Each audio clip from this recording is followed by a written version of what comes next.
making love and playing adult, and bringing forth the pregnancy out of the relationship, and a child that comes out of that womb that is to be cared for by a mom who doesn't know how to care for herself, and a child that learns what it is to be kept by a dozen different people and cast around from one to one and to be explored sexually in ways that shouldn't even be spoken of. It's so pitiful and so sad and so angry in our spirits when we consider it. And a little child that learns to walk, maybe, and a child that learns to get knocked down at another time, and a child that goes to school where the teacher already is discouraged, a place where that there is not the blessing of the Lord. Oh, that we could realize that Jesus said, one of these little ones, it would be better for you that a millstone would be tied around your neck so you couldn't get away, and you were cast purposely in the sea so you would drown, than to hurt one of my little ones, because I'm going to get back to you. When you hurt my little ones, I'm not going to forget it. I'm coming after you to ask for an accounting of what you've done to the little child. The blessing that's a part of a community is not in the thought of how much we get out of a paycheck or out of aid or out of welfare, but it's the memories that we're able to offer. And I thank God. I look back at times when people lived down south and they lived in a little house somewhere, and there was an old dog that laid alongside of the front porch step, and there was fishing to be done, and there were frogs to be caught by kids, and there were time to be spent together, and there were walks to be made. Listen, they were richer than us by 10,000 times. We need to get back to the thought of reality. Life is worth the living, not when you've got it made. Life is worth the living the moment that you're born. It's worth living. God will bless.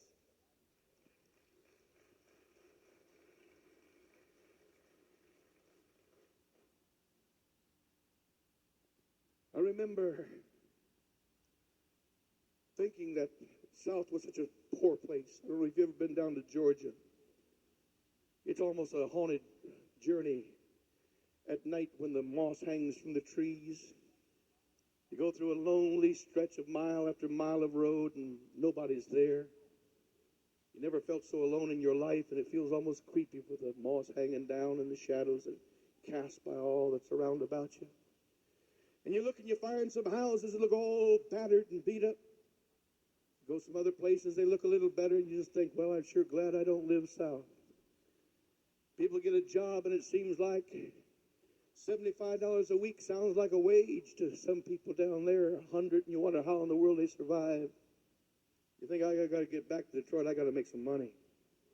Man, I couldn't work for that for nothing. I couldn't make it. On what they did, I don't know how they do it, but I got to go back where people are together. I want to go back to a city that's got some music all night long. I want to go back to a place where people have some real expertise in entertainment. I want to go back to a place where the party's jumping. I want to go back to a place where you can really live. I want to go back to the place of opportunities. Listen, if you don't have an opportunity to spend time with your children, if you don't have an opportunity to spend time with your God, I don't care what treadmill you're on. It might be sterilized, but I'm telling you, it's going to kill you. It might have no germs in it. But listen, we get sold so much that's deceitful by the power of the devil. What's really important today, it's not simply having a bigger paycheck. It's more than that. God, give meaning to my life.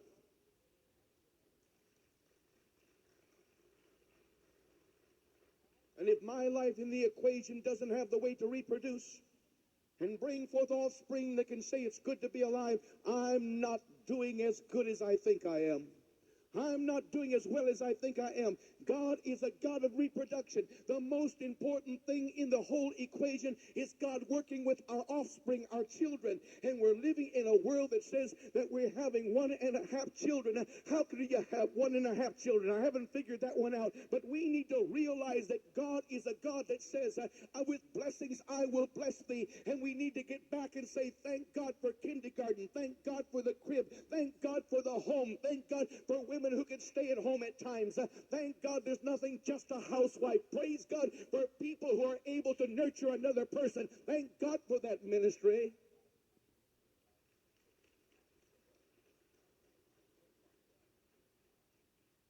Oh, those early moments are so important. I look back, and maybe you do too. You can think about home as being a safe, secure place. Mom was there. There's nothing better, and it can't always happen. You have to adapt to the society you're in. You got to live sometimes by the rules that are laid down to you and ask God to help you in the midst of it. But I tell you, there's nothing better than a mom who can be there and who can wake up when you got a stomach ache. A home that you can be there and know that mom knows when you did something wrong and she wasn't even around. My mom, she knew when I did something wrong, I could be at school. She'd say, "What'd you do wrong?" Couldn't figure that one out. My dad said, "You're up to something." Up to something? How did he find out? He knew when I was up to something. Now kids are lost on drugs and lost in every way possible, and parents don't know anything. He's a good boy. He's a good boy. Yeah, he is. Yeah. He's so good. Never forgets my birthday. Writes from prison every year.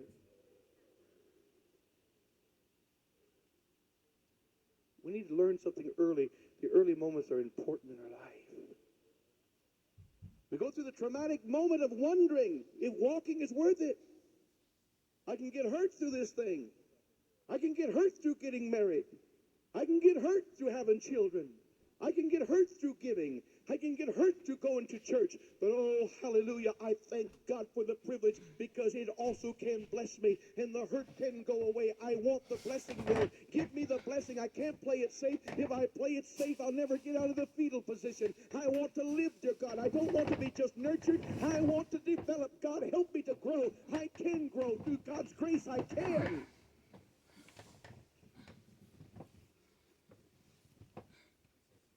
And all of the universe has all different kinds of ways of giving guidance to us. And there's those who would do so good and help us so much, and they would say, what you want to do is get back in the fetal position, we'll feed you. You can't get back in the fetal position, that's not yours anymore. You got to develop. You got to develop. You can't even keep crawling. Nobody wants a son crawling when he gets older. Nobody wants a son 7 years of age crawling. We don't want that. We don't want a daughter 7 years of age crawling. We just feel embarrassed by that. Something's wrong. We want to be able to look and see that there's development going on. And God, help us to develop at risk. Help us to develop and know, God, that you're doing something, that you're causing us to realize that in our living, that there's always a challenge, something bigger, but something at a price, something bigger, but at the cost of fear, something greater. And I've got to make up my mind, am I going to keep crawling or am I going to stand up knowing that sooner or later I'm going to fall? I don't know when, but this I know, God, you will help me even if I fall. I trust you. You'll bring me through. How many people have tried to learn how to live without getting hurt? A woman came to me and she said, I made up my mind. Somewhere, someday, somehow, I wanted to be married. But she said, I didn't trust myself nor those around about me. So I chose to live together. Not that I had anything against marriage, but I wanted marriage to work. I didn't want to fall.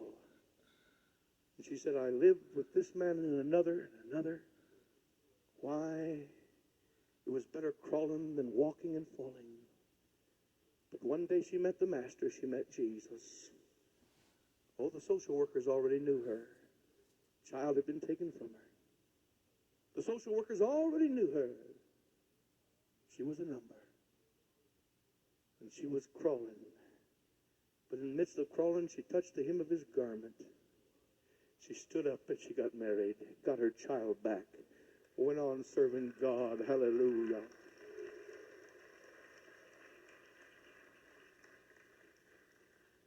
When you come to the church, there's no guarantee that you won't fall, and there's no guarantee when you get married that you won't miss the mark. There's no guarantee when you choose a friend that the friend won't betray you. There's no guarantee when you loan some money that it's going to come back. It hurts when it doesn't.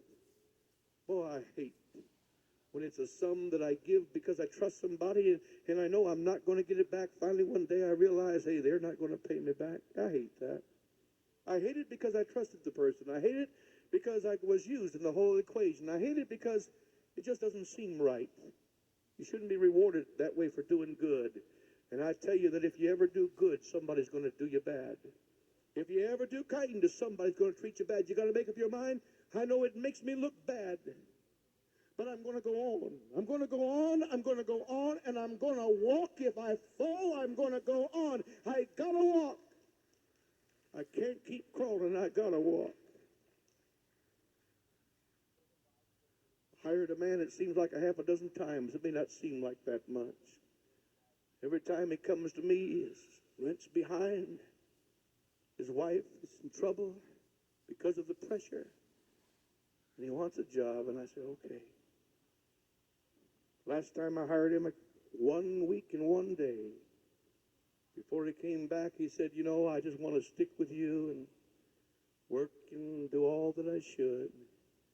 And I feel kind of awkward, but will you hire me again? Everybody laughs at me. You did what? I thought even you were smarter than that. You did what? You hired him again? Don't you ever learn? I just paraphrased it, and I said, well, the Bible says you got to hire him 70 times 7. Came to me and he said, I got a chance for another job. I said, you haven't started yet. You've only been here 8 days, 5, 6 days working. I said, don't tell me about it. Just do what you have to do. Sometimes you get hurt. I said to him, I said, people laugh at me every time I hire you. They just laugh at me. They don't laugh at him, they laugh at me. But listen, I'd rather walk than to make up my mind you can't trust nobody, don't give nobody a break. Leave it go that way. You got to learn what you're going to do. You got to learn that walking is a risk, but it's worth it. Giving is a risk, but it's worth it. Loving is a risk, but it's worth it. Everything that God has, he's telling you that you've missed it too, but God has taken and he has given you mercy and grace, and it's going to pay off in your life. I've got to believe that God's mercy is going to pay off in my life. I got to believe that something's happening when God's forgiving me. God's doing something. He's giving me mercy, and it's going to change me, and God's going to get what he wants out of me. And if God gets what he wants out of me, then maybe God will get what he wants out of you. I got to take a chance on that at a cost.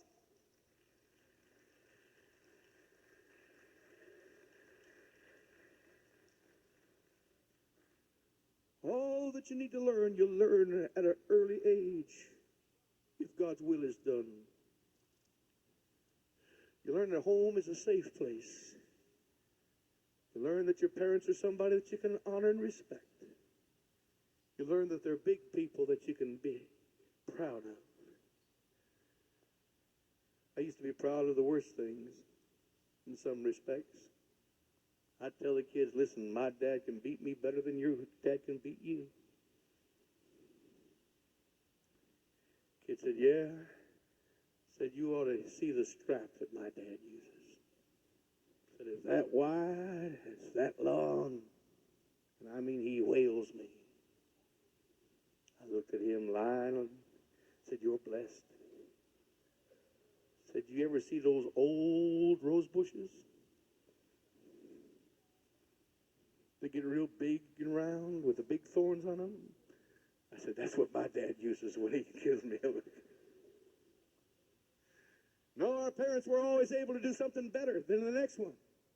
But we were proud of our homes. We were proud of the heritage there, that the Lord would heal the church. Healing is not getting to be better spiritual, some big giant able to do this, communicate something else. Healing is God taking care of the kindergarten of our life and bringing us back to the place of knowing God's done something. He's healed me. He's healed me deep inside. God's changed me. God's done something that's real. We learn to walk. And God teaches us in that, praise God, we weren't given that as a gift at the beginning, but it was cultivated in our life.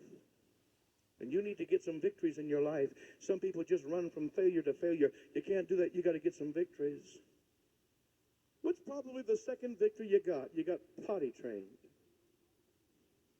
Think that's not important? Oh, yes, it is. It's real important. Every now and then a nice kid, because of a lot of pressure or trouble or reasons we don't understand, just never gets victory there. How would you like to be 7 years of age and still wet the bed? Listen, that's a hard thing on a kid. That's a real hard thing on a kid. That's a hard thing on a kid. Thank God we got potty trained. Thank God God gave us some victory there, and how we feel big and proud about it. We got potty trained. You say, what's important in life? I don't know. Things aren't important by how you can judge them. They just are important. How can it be important? A checker game. How can that be important? But they are at times. A chess game.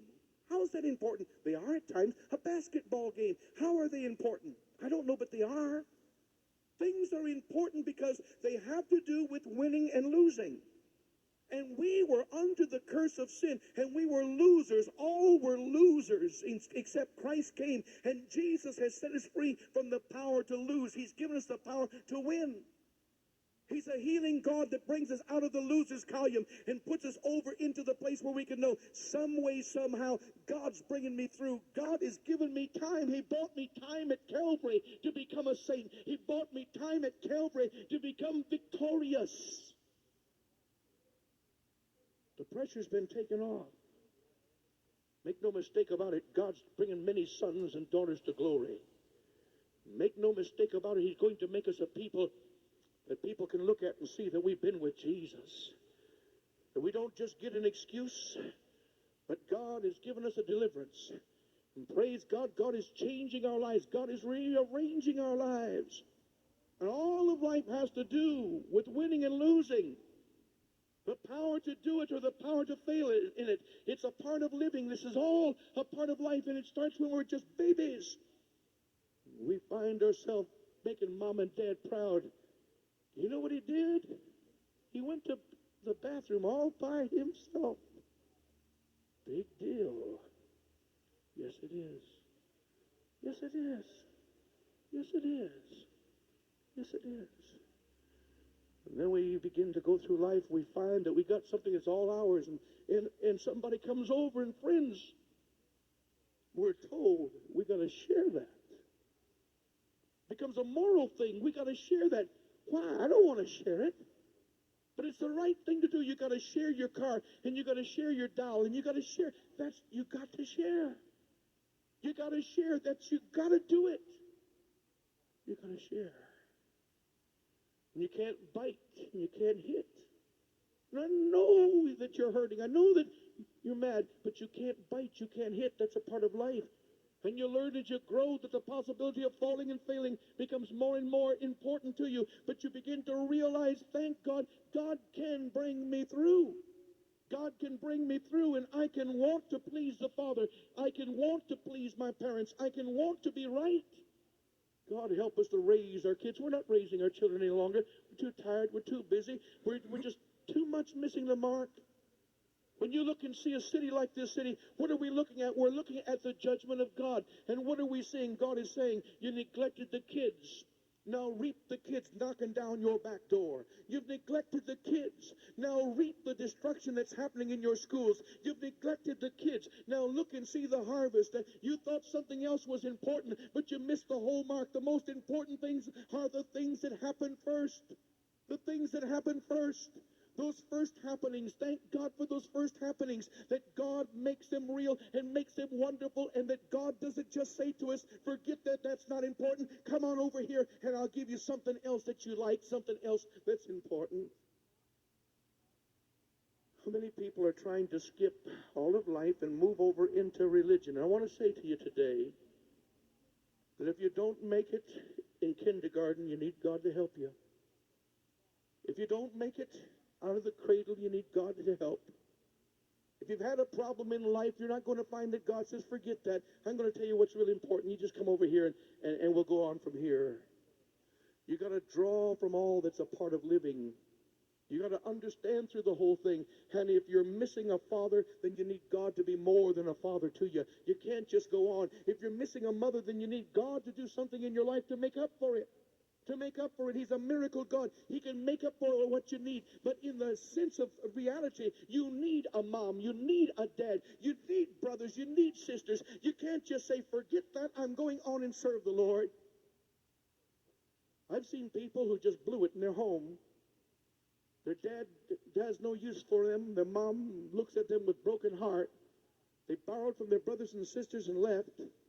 And then they came to Detroit and they got saved, and they're just forgetting that they had a family. You can't forget you had a family. That's important to you. Somehow make bridges. Somehow work things out. Somehow resolve difficulties. And if they're sinful, then maybe you can't do it as well as you like. But as much as possible, you can't escape. You've got to face reality. You've got to see it the way it is. You've got to let God take care of kindergarten and nursery and every bit of it. You are walking to where you are now, and get the walk corrected as much as you can. Let God perfect it. Let God bless it. I've seen people who've said to their parents, "You don't matter because you're not saved, and I don't have to clean up my room. I don't have to appreciate you because you're not saved." And I've watched them fall in love with somebody and said, "Come on, let's be happy and get married and be kind and merciful and live a wonderful life," and wonder why it doesn't work that way. You don't skip all that God had wanted for you and now come to the place of marriage and going to fall into it with blessing. You live your life with what has happened from before. You reach back into your childhood and bring into your bosom. You reach back into your school life, bring into your bosom. You reach back into your church and bring into your bosom. You've got to draw from the things that have happened before this moment. Some way, somehow, what's going to happen now is not going to be an illusion. You're not going to come to the moment and say, "I want to play a part. I always thought I could be a good actor. Show me the script. I'm going to be a loving husband. Show me the script. I'm going to be a wonderful wife. Show me the script. I'm going to be a mother. I think I can play the part." You don't play the part. You live the part.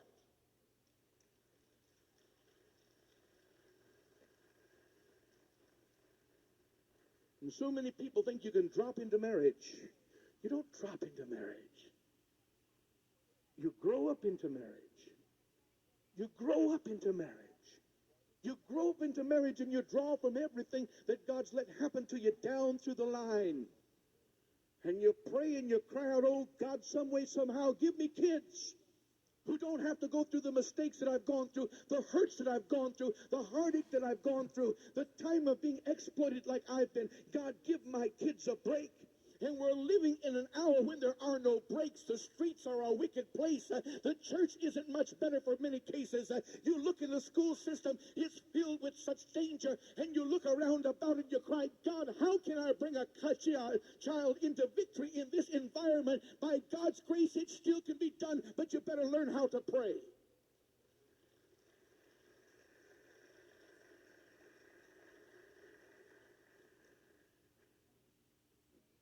And you learn as you go through life that everything that's an advancement is a risk. Oh God, how much marriage is a risk today. Rejects from families who didn't learn how to love, who went to church, who wanted to get some way, somehow, a release from all of the debts that they had without coming into agreement with the grace of God. You know, one of the things that hurts my heart is that so often, now you've probably found it too, you can reach out to somebody who's hurting and bruised and broken, and you can treat them good, and they don't know it. They don't know it. Bring that boyfriend of your daughter into the house. Show kindness to him and give him the benefit of the doubt. Expect him to show back some appreciation. He doesn't know he's been treated good. He doesn't know it when he gets his clothes washed and everything else. He doesn't know it. He doesn't understand it. Loan somebody some money because they're about ready to get out in the streets, and you feel for the kids. And you open your purse strings and you say, "Here." And they say, "I'll pay you back. I'll pay you back. I'll pay you back." And you know, in a day or two, the attitude, you're never going to get it back. You kissed it goodbye. But the problem is they don't even know they got treated well. They're going to talk about you. They're going to tell you you are no good. They're going to come back and ask for more and say you're supposed to be a Christian. They don't even know they've been blessed. We're living among people today who don't know they've been blessed, already blessed. You look at them and you wonder, "Oh God, they don't even know I've been kind to them. I didn't have to give them that money. I could have spent it on something else." And now they're going down the street and saying I'm a hypocrite because I won't sign for a car for them.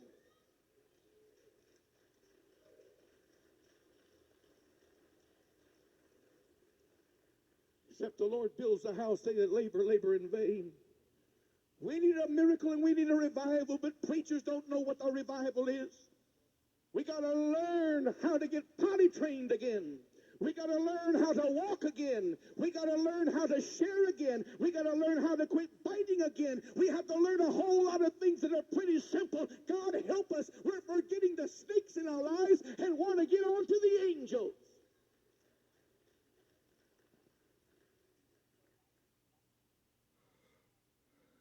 You see people finally saying, we're going to get married.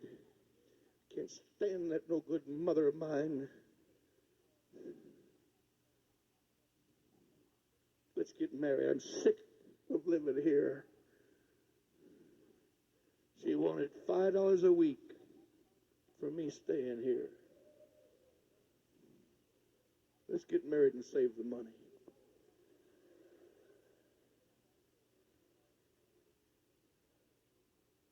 I'll sleep in your car before I give her $5 a week.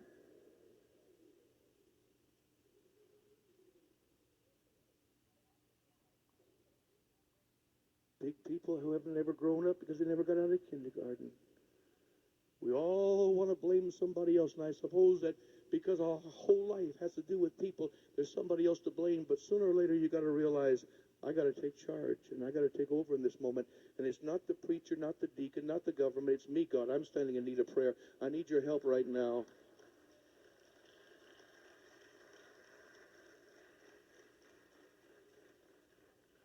And don't you ever trust anybody that doesn't blame you, because they're out to get something from you. Either your applause or your money or something. Listen, you got to take blame. Once you get big enough to listen to this message, you got to take the responsibility of your life. We've all been hurt. We've all been crushed. But you got to finally one day say, Lord, I'm taking over now. Come save me. Deliver me. Teach me, Lord. I've got to take the responsibility. Change me, Lord. Change me right now.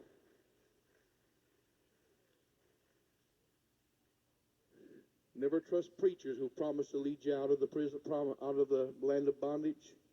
But listen, don't ever trust government when they promise to do so, because politicians got one reason, and that is to have your vote and to look and see you applauding them. And they'll give you money, anything, just for your applause. But you need to realize what God wants to do is set you free. And the way that he set you free, he said, you'll know the truth, and the truth will set you free.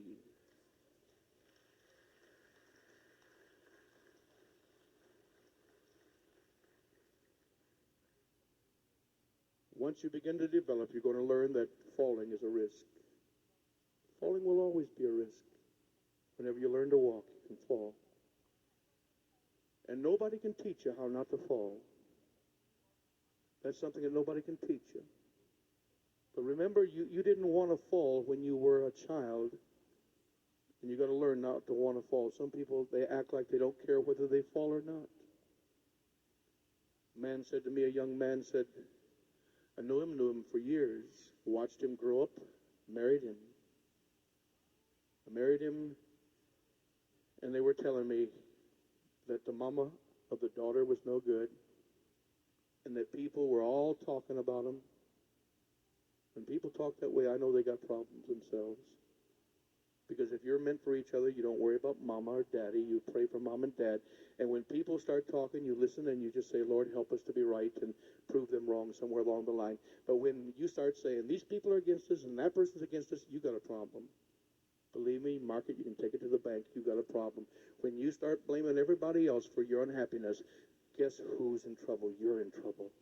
You're in trouble. You don't have to live their life and you don't worry about them living yours. You go on and you live your life and God will bring you through. But I married him. I watched the union develop, and I saw both strengths and weaknesses in that union. But one day he came to me and he said, you know, he said, I'm falling apart, and it's like I'm over in a corner watching it happen and not even caring. Listen, you got to care when you start falling apart. You're going back on drugs and you're not caring, then you've got a problem. The problem is not drugs, it's that you don't even care in this moment enough to panic and cry out, God help me. You're married, your marriage is falling apart, and you don't even care. That's your problem. You got to care. Man, woman, you got to care when things are going wrong. When you start falling, you desperately don't want to fall. It's got to be the same way in the living of your spiritual life. You've got to have a desire not to fall. You may not be able to keep it from happening, but you got to want it not to happen with all your heart. What happened to that man who didn't care? Well, he didn't care, and he got exactly what he didn't care about. He got a marriage that fell apart. He got drunkenness that took over in his life. He got the loss of everything that was sane and real. And he ended up hitchhiking out along some western state by the side of the street, fell dead. Why? Because he didn't care. If you don't care, it'll happen, believe me. Destruction will come your way. You got to fight, and you got to cry out to God to keep it from happening.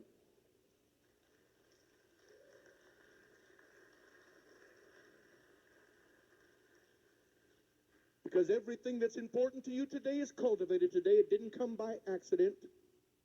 Whether it's walking, or whether it's being potty trained, or whether it's being a husband, or a father, or a neighbor. It's something that doesn't happen by accident. It is something that is cultivated and passed on from one generation to another.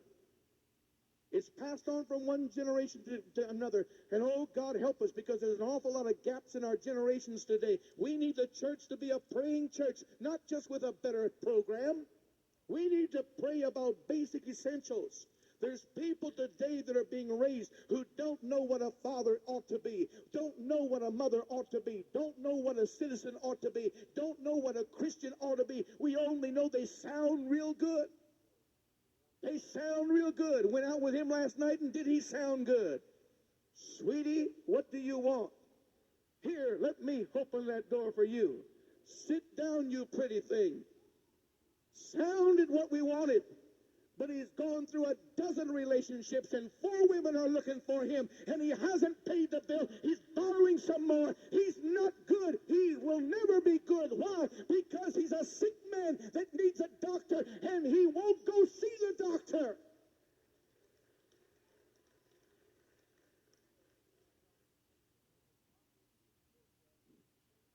People sound good, but we're only made good by God. Thanks for talking to me. I'm married, but Sam never talks to me. We don't communicate. My soul is empty inside. Thanks for talking to me. You big, wonderful you. Going from one hurt and one loss to another. Failing kindergarten, first grade, second grade, and third in the realities of life. Going to the church and failing there too. I don't care if you're talking about God. If you haven't found a God that can get you out of kindergarten and teach you what kindergarten was supposed to teach you, you might have a voice that is sound and strong and mighty, but you're a loser until you get out of kindergarten. You can't go any place.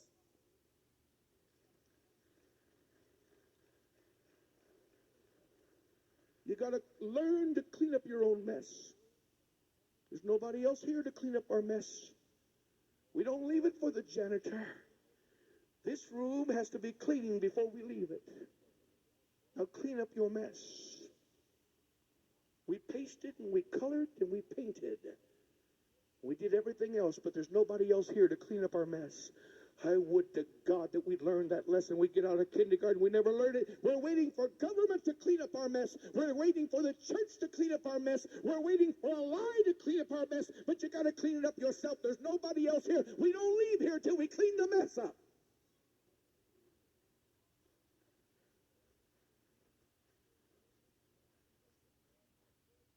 I like the country. I like the country for a lot of reasons. One of the reasons I like the country is because the principles of God show up so much quicker than in the city. The city is a place that tells us a lie, and we don't find out that it's true until years later. The Bible tells us as we sow, we reap. You go out into the country, you got your 40 acres, and you don't sow, you don't reap. You see, it tells on you instantly. You find out real quick. What your work does, it tells on you immediately in a farm. You plant a squirrely roll of corn, and it'll show up, and everybody passing by wonder who planted that thing. Looks like it got planted by a corkscrew. Everybody knows. Just go past that crooked road down there, that squirrely planting, turn left and you get to my house. It tells on you. You see, you can go to the city and you can punch in and sleep on a night shift all night long and get a friend to wake you up and get the same paycheck as the guy who worked all week long. You can say, I don't have to do it the way that God says. You can sweet talk the girls and get just as much affection as somebody who's been true to his marriage vows, maybe more, and you say, I got away with it. I defied God. It didn't cost me nothing. You can go down and you can put $100 down and get a car, lie on the application you make, and get the car the same as the man who's got good credit. Don't cost you something, but it takes a little while, but it comes back. Sooner or later, somebody's going to wake you up and say you're fired, sleeping on the job. Sooner or later, somebody's going to tell you, not only do you have a disease, but you brought it home to your wife, and she isn't in a good mood. Sooner or later, you're going to find out what you sow, you're going to reap. It takes a little longer, but you're going to find out that God is true and always is true, and he starts with the cradle.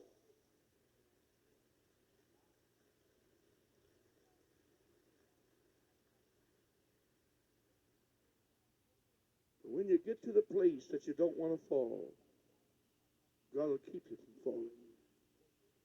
But he never keeps you unless you don't want to fall. But he wants to teach you in your very first moments of living how much you don't want to fall. And when you're little, you learn, I don't want to fall. I don't want to fall. I don't want to fall at all. First church I pastored was in Mount Clemens before the Lord called me to Detroit. We built that place. It was a building, I guess, would fit in 4 of them into this here sanctuary. Small but beautiful. In the foyer, we had a light that had little lights in it. It was nice. It was the kind of thing that Victory Day we'd like to see and make happen here. And I remember we had some kind of a prayer service going on and nothing really organized, just people coming to pray. And I was out in the foyer changing those light bulbs, and it was quite a ways up there, so I took a table and I set it up, and I got a smaller table, set it on top of that. I got a folding chair, got it on top of that, and I go from here to here to here. I was gaining heights. But all of a sudden, my engineering marvel, something went wrong with it, and it fell. I came down with a thud that could be heard all through the whole building. To my amazement, I found out I hadn't broken any bones, but I sure had bruised a lot of flesh. You could have said to me, Pastor, that was a marvelous thing you just did. I'll give you $100 to show us how you did it. No, I wouldn't have fallen again for $100. I got through that one, and I was glad I got through it, but I wasn't going to try it again. I was glad that it didn't tear me up.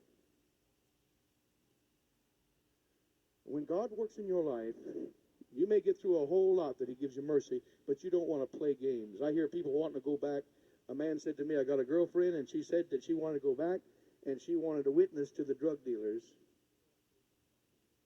I said, run from her. Because you get saved, you don't want to go back close to them. You want to get away, and you know that there's hooks there, and you're not running back to the crack dealers to talk about Jesus to them. You want to get out of there. Now, I'm not saying that there can't be some people bold like the Apostle Paul, but listen, that's you, and you're not that strong in the Lord, and you better stay away from that drug house, and you better not go back to tell them about Jesus or nothing else.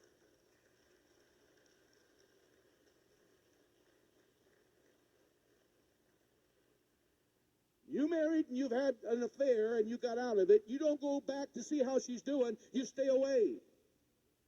Don't you call him up again and say, listen, my car's broke down. You stay away from that guy. Once you get free, you stay free. You don't fall. You don't want to fall. You want to walk.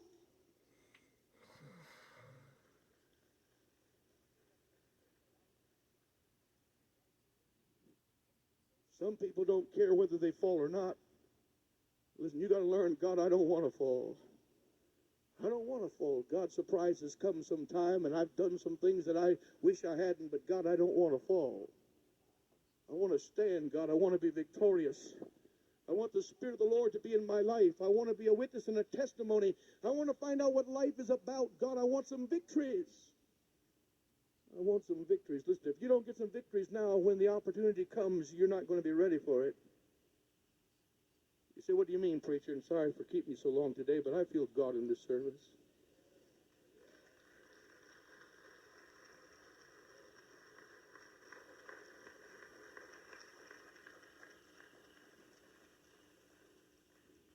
I've seen some women that are basically good women. I mean, they are. You know that.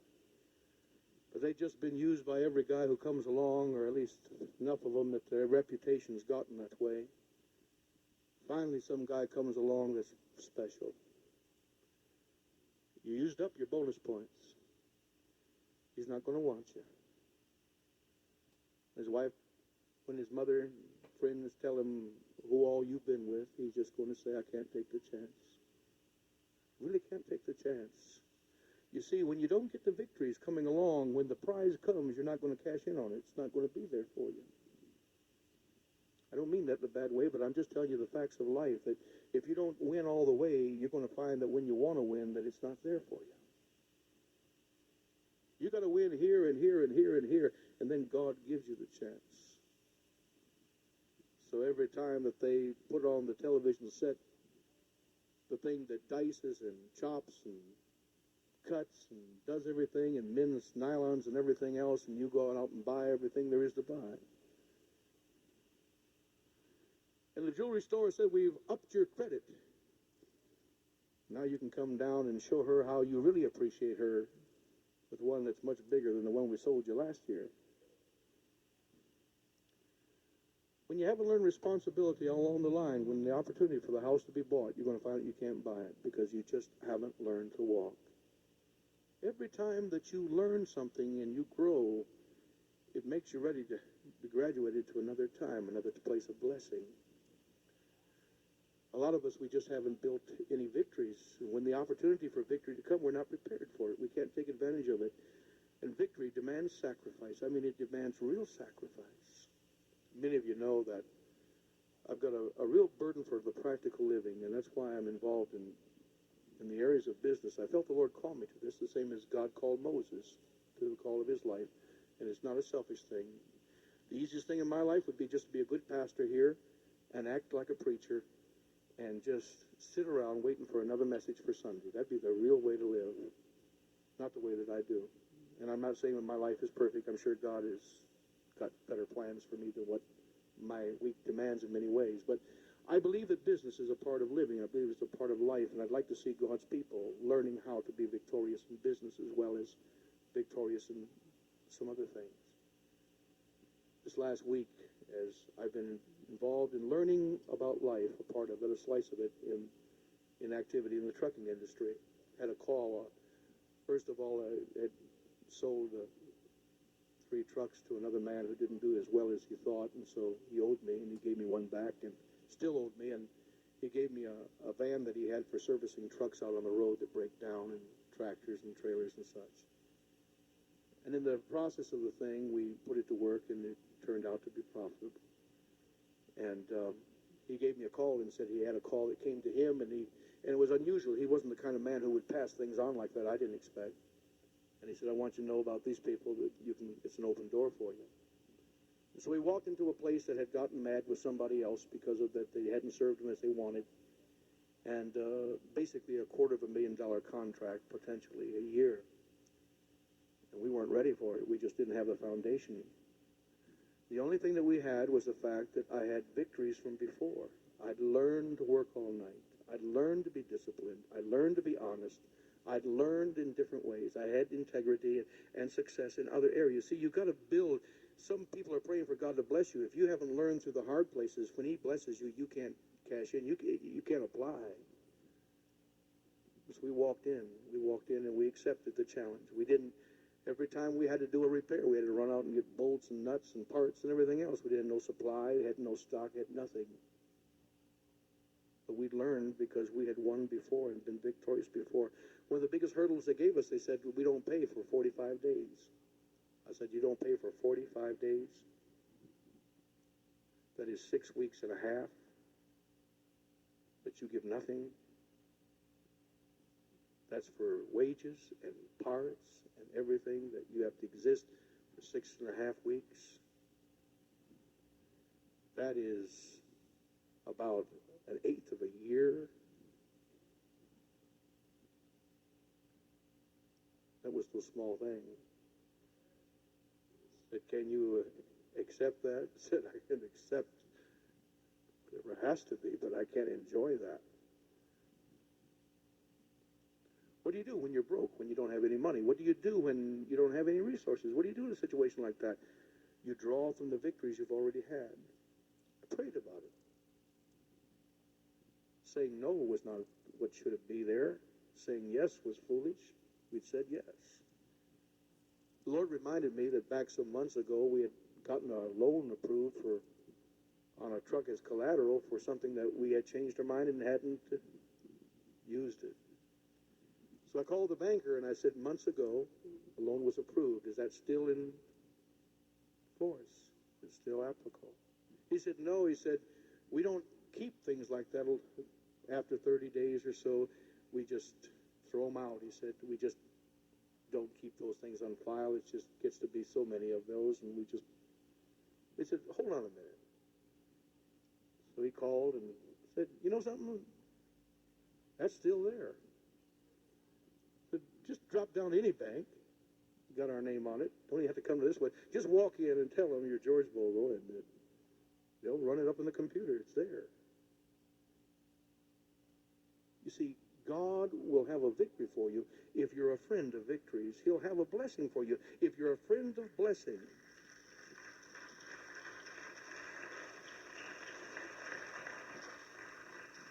But if all you believe in is crawling, that's all you're going to get. And if that's all you've done is crawl, and if you haven't paid the price, what kind of prices do you say, Pastor Bogle?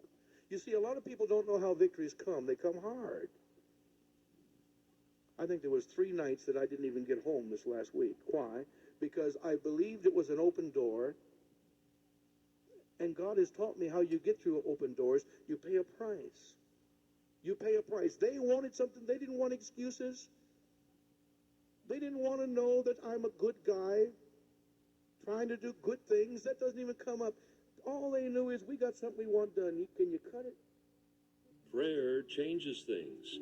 No one believed this more than Night Vision's founder, Pastor George Bogle. This is Frank Franciosi with Crawford Broadcasting Company. Every night, the Night Vision prayer team comes on the air seeking God's favor on your behalf, one person at a time, one prayer at a time. Each prayer is brought before the throne, one petition after the other, faithful to the Lord and to you. If you're blessed by this life-changing radio ministry, I invite you to join me in sending a generous donation so Night Vision can continue on this station. Write to Night Vision at Post Office Box 39241, Detroit, Michigan 48239. You're listening to the Night Vision Network on these fine radio stations. WMUZ-FM HD1 Detroit, WRDT Monroe Detroit AM 560, WXJC-FM Coleman, WDJC HD2 Birmingham, WXJC AM Birmingham, KCBC HD Manteca, KCBC-FM HD Modesto, and KKHT Lumberton Houston 100.7 The Word. Now back to your calls and prayers on Night Vision.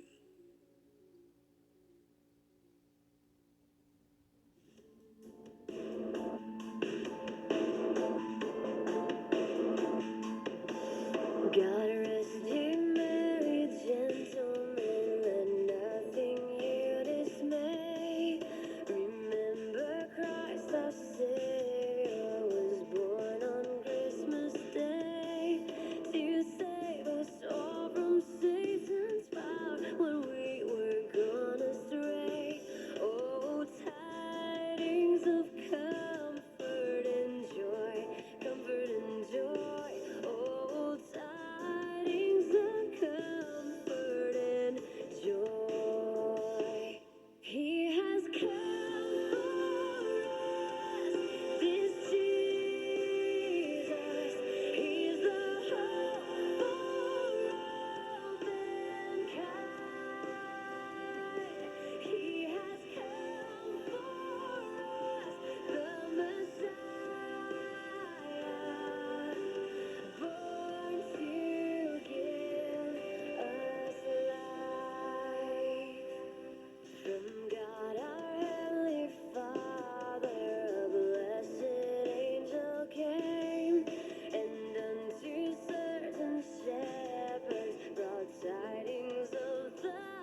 magic in the air.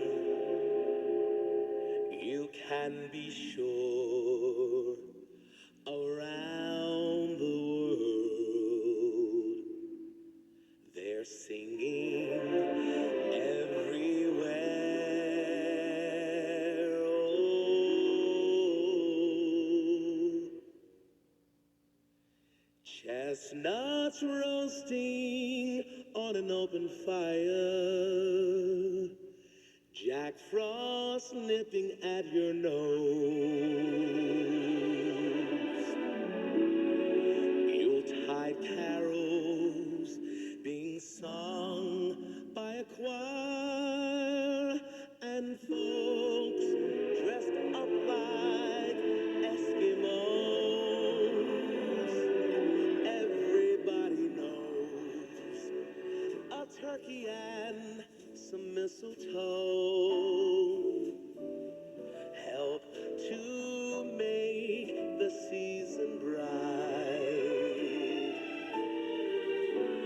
Tiny tots with their eyes all aglow will find it hard to sleep tonight.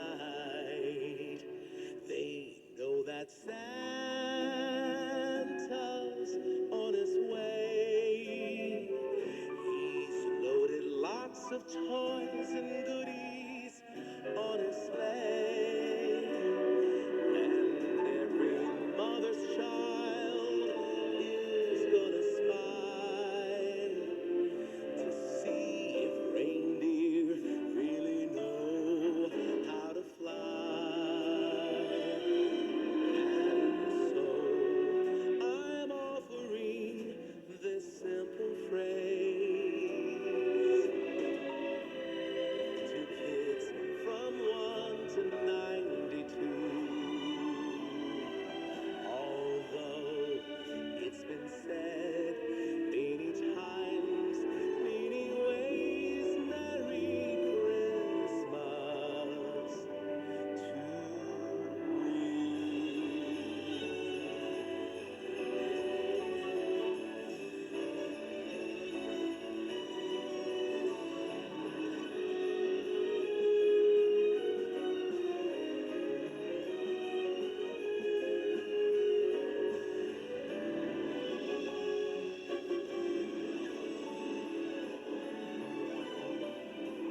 They know that Santa's on his way.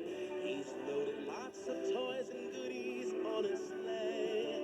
And every mother's child is gonna spy to see if reindeer really know how to fly.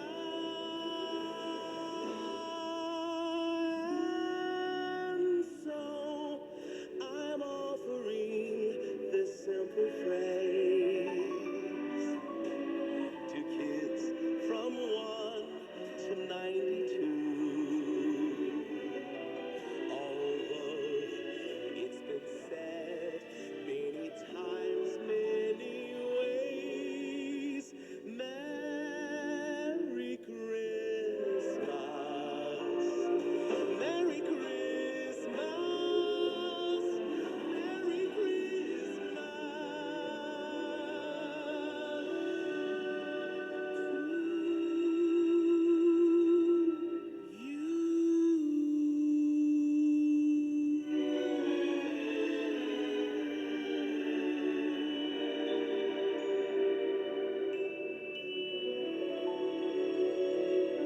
Looking for a place where you can recharge your soul all day, every Sunday, beginning at 9 a.m. Feel the power of the Holy Spirit with praise and worship music here on WMUZ. Spirit of the living God, we only want to hear your voice. We're hanging on every word. Praise and worship music.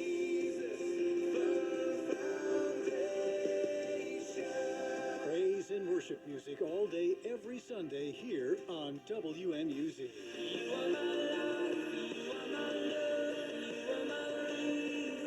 Spend a little quality time with Jesus through praise and worship music all day, every Sunday, here on WMUZ 1035 The Light. Detroit made, Bible strong.